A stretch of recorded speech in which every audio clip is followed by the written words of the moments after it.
हम अनु ठाकुर अहाँ सब गोटेके प्रणाम करै छी। आइ हम एकटा भगवती गीत गाबि रहल छी। आशा करै छी अहाँ सब गोटेके सुनैमे नीक लागत। हमर गीत नीक लागत तऽ हमरा चैनलके सब्सक्राइब करब, लाइक करब, कमेंट्समे लिखब केहन लागल। स्वर्गसँ एली मैया दुर्गा आनन्द लागे। स्वर्गसँ एली मैया दुर्गा आनन्द लागे। घर घर आनन्द लागे, मंदिर आनन्द लागे। घर घर आनन्द लागे, मंदिर आनन्द लागे। स्वर्गसँ एली मैया दुर्गा आनन्द लागे। स्वर्गसँ एली मैया दुर्गा आनन्द लागे। सिंह सवार मैया डमरू बजावथी। सिंह सवार मैया डमरू बजावथी। रुन झुन बाजय नूपुर आनन्द लागे। रुन झुन बाजय नूपुर आनन्द लागे। स्वर्गसँ एली मैया दुर्गा आनन्द लागे।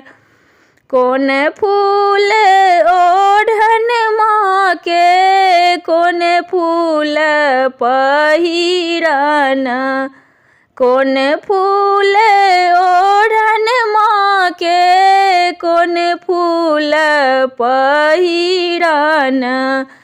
कोन फूल मैया के सिंगार आनन्द लागे।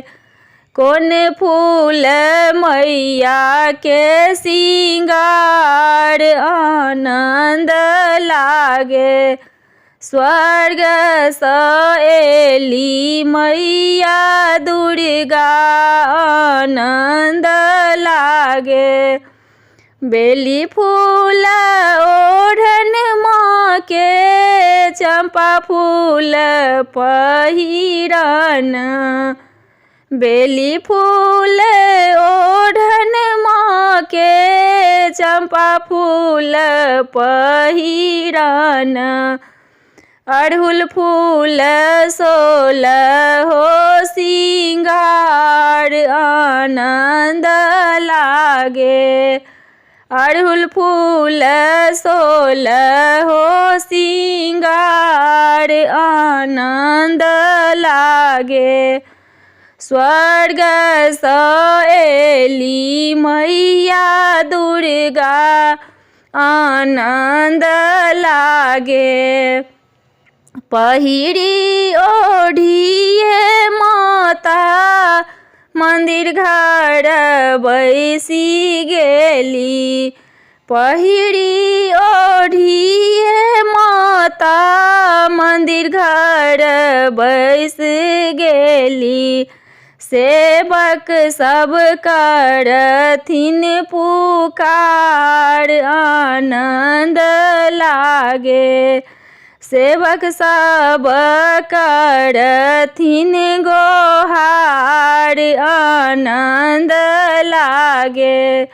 स्वर्गसँ एली मैया दुर्गा आनन्द लागे। स्वर्गसँ एली मैया दुर्गा आनन्द लागे। घर घर आनन्द लागे, मंदिर आनन्द लागे। घर घर आनंद लागे, मंदिर आनंद लागे।